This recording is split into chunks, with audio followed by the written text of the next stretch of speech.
طب ثواني، هو راح يجيب تقريبا كابل وكده. البروجيكتور برضه معاه اشتغل. طب المايك شغال. ماشي، هو هيجي ده مش انا والله.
CTCs having a predictive value of metastatic breast cancer, there have been a few papers that have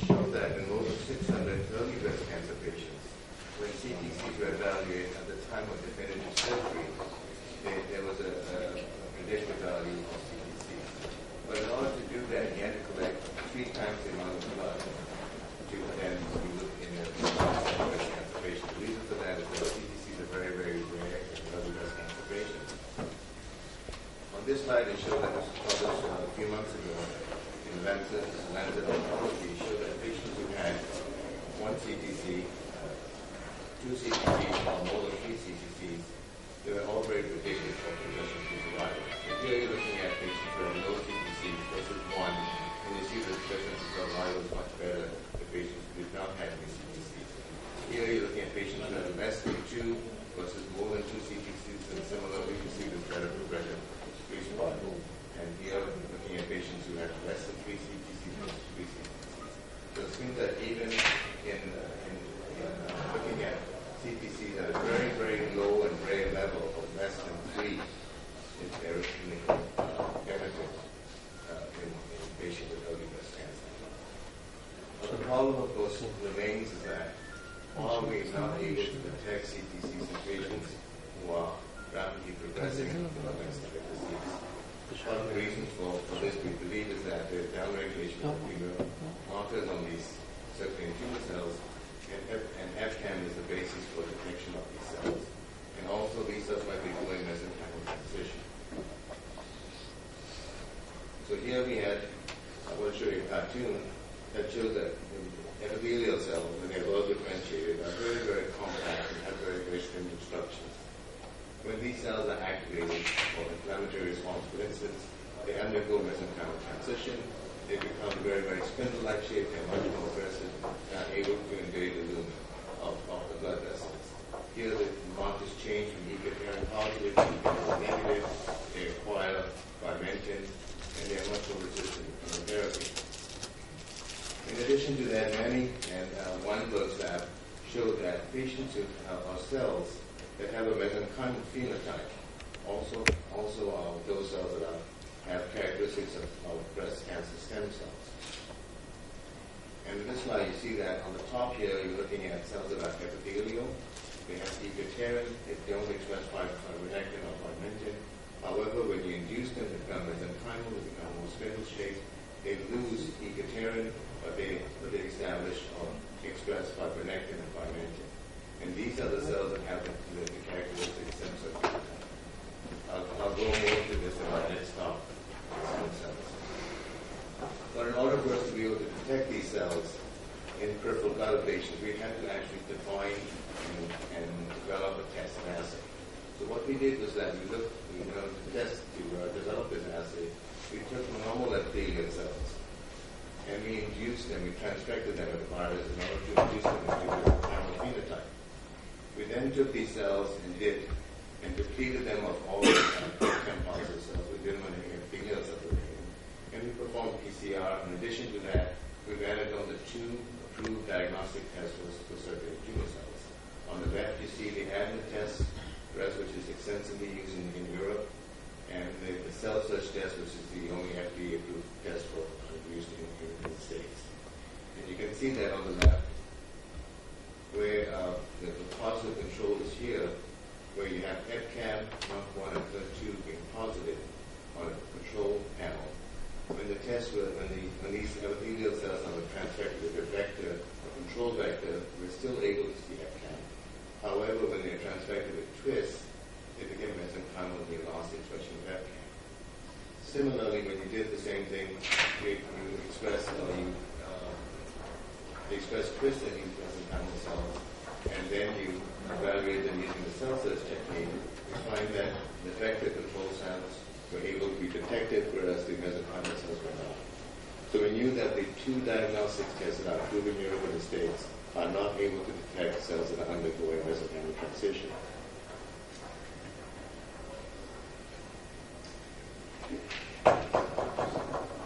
Using the test that we have developed now, we're able to show that either in early breast cancer patients or in metastatic breast cancer patients, we are able to detect the circulating tumor cells that have a mesenchymal phenotype in about 18% of the patients.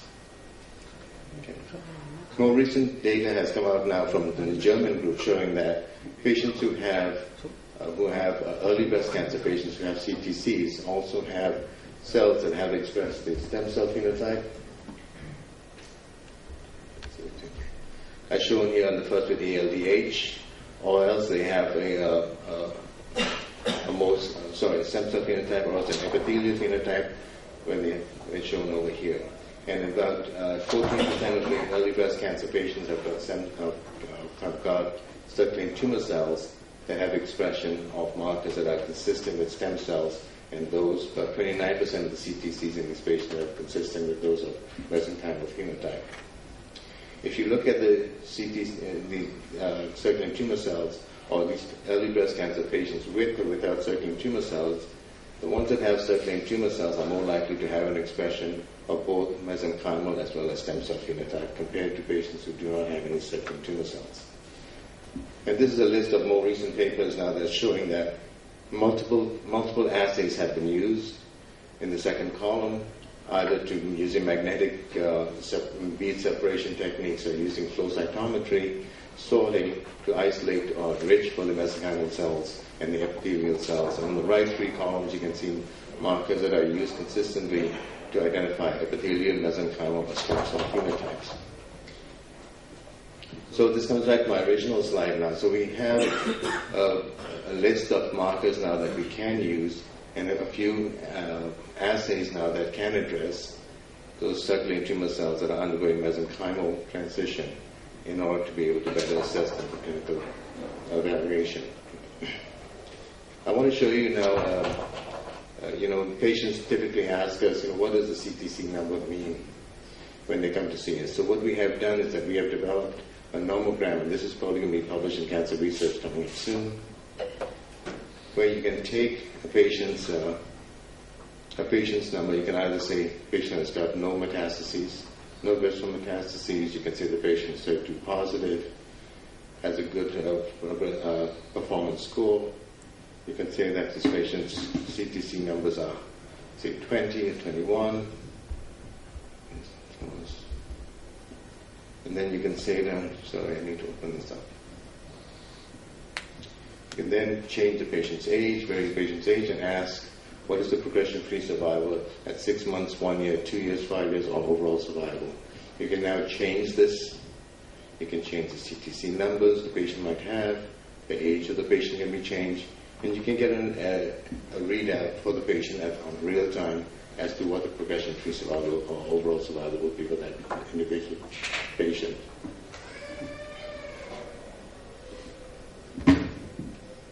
So in conclusion, I've shown you that CTCs are prognostic in metastatic and early breast cancer. They are heterogeneous, and we always have to find new assays to be able to detect them. Many of these CTCs are undergoing EMT and also express cancer stem cell phenotype, and that we have to be vigilant in order to be able to address these and evaluate these assays that we've developed now in a clinical setting. And these are my collaborators that I wish to thank, including the patients that make this participate in clinical trials.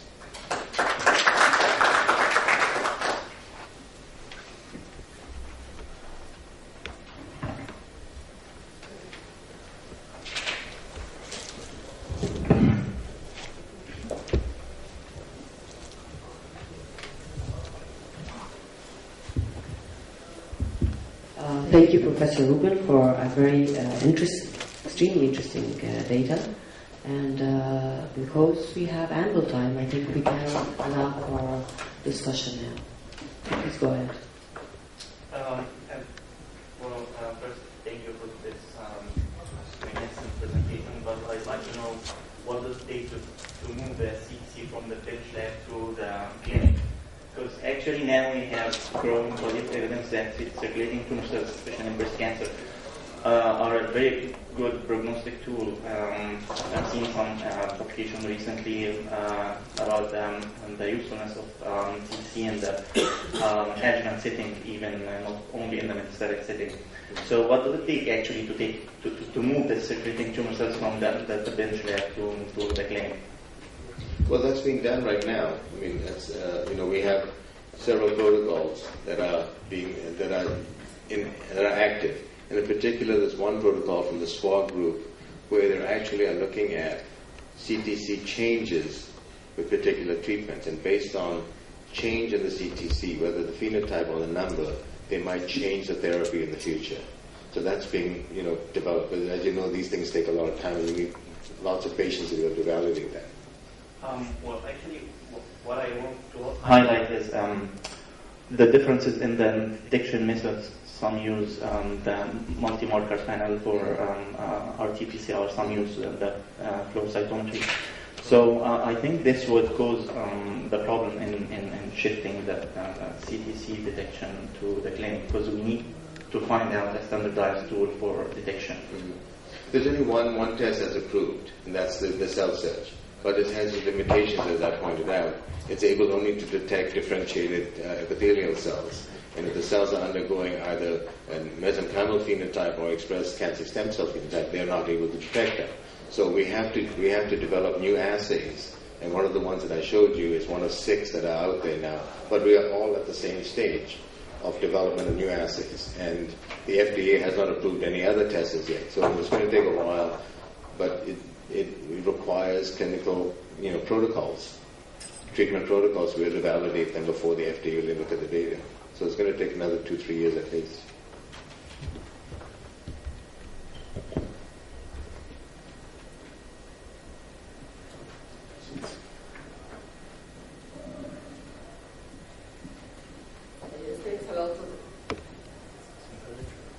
Thanks a lot, Dr. Robin, for your comprehensive talk.